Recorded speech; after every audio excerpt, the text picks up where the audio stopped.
Hey guys, it's me Ariel, and today I just wanted to give you a very fundamental video on why financial education is important. So, financial education is important because of one major enemy, and that enemy is inflation. So what is inflation?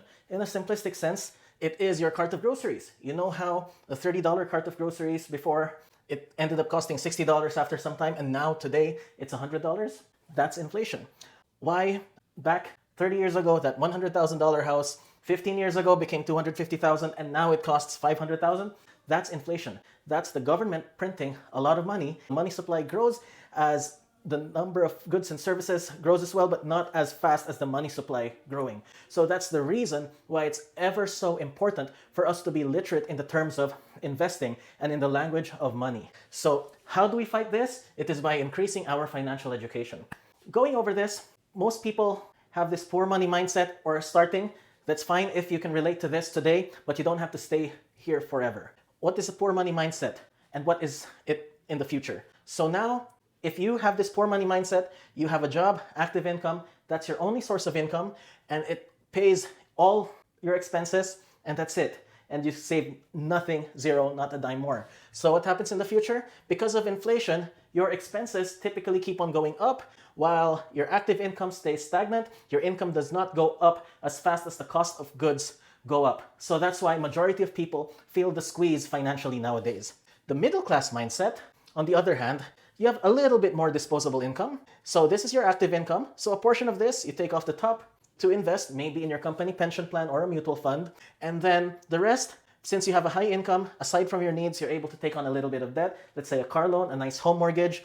But what happens? So the financial industry, they say, oh, you don't need that big of an income to survive later on in retirement. But remember, inflation, right? So what traditional financial industry is saying that your investment will grow into a nest egg and you should be able to cover 70% of your active income. So you can retire on 70% on less than your active income. But the trouble with this is that because of inflation, your expenses still go up. So a lot of people who are typically middle class, they say that their income is not enough, their nest egg income isn't enough from what they've been investing here. So they would still have to work full-time or part-time in retirement, not because they want to, but because they have to, okay? So this would be the reality if you're following the course of the majority of people nowadays. However, if you have a wealthy mindset, things will change drastically for you. So what is the big difference with someone with a wealthy mindset is that there is a sense of delayed gratification, okay? So compound interest is a powerful thing, but delayed gratification is even more powerful. Let me explain. It comes to the management of money. So a person with a wealthy mindset does not spend all their active income, okay? So they limit their spending to around 70% of their income to their needs and wants. And then 10%, I'll lower this a bit so you can, there you go. So 10% goes to charitable or giving. 10%, the next 10% goes to active business assets that they manage. This can be their own real estate. This can be their own business. So they reinvest back into their real estate, back into their business. And 10% further goes into passive capital. So this would be equities in the stock market. So this is money that flows to the economy, and the economy keeps on moving because of investment into passive capital. This can be your index fund, S&P 500, NASDAQ, whatever. So I got this from Jim Rohn, and I like Jim Rohn because in his personal finance philosophy, he always uses the simple approach. So whenever you get a dollar, you manage that dollar well, 70, 10, 10, 10. So the main thing is your money does not all go into your needs and liabilities and your wants, okay? So it gets split up. So if you cannot live off 70% of your income, maybe you can start off with 97, 1, 1, 1. So 97% here, 1, 1, 1. The percentage initially doesn't matter, but it's the habit that counts, and you can increase this along the way. So in the future, by doing this, because they invest in their own active business assets, let's say their business, real estate, and then paper or financial instruments, some of these can also be active, so it depends. I'm not going to dwell on that in this video.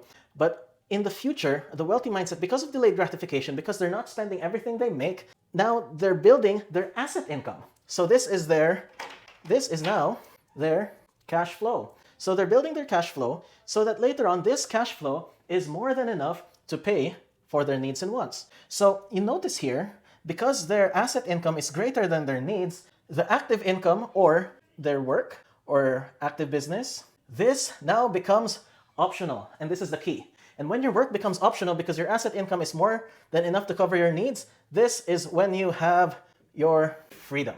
So Whether you're going to be poor, middle class, or wealthy in the future, it's all up to you. It's about how you handle the dollar you receive today. Whether you spend it all, you invest a little bit of it, or you allocate it this way, you're giving to charity, because if you give, to people who have no ability to give back to you in return, the universe or God will find a way to reward you. Your active business assets and your passive capital will give you income and will take care of you going forward. So this is a very simple way on how we combat our number one enemy, inflation. I hope you found this video helpful. Follow this for more, give me a thumbs up, and comment down below if you have any questions or suggestions for any future videos. Thank you for watching.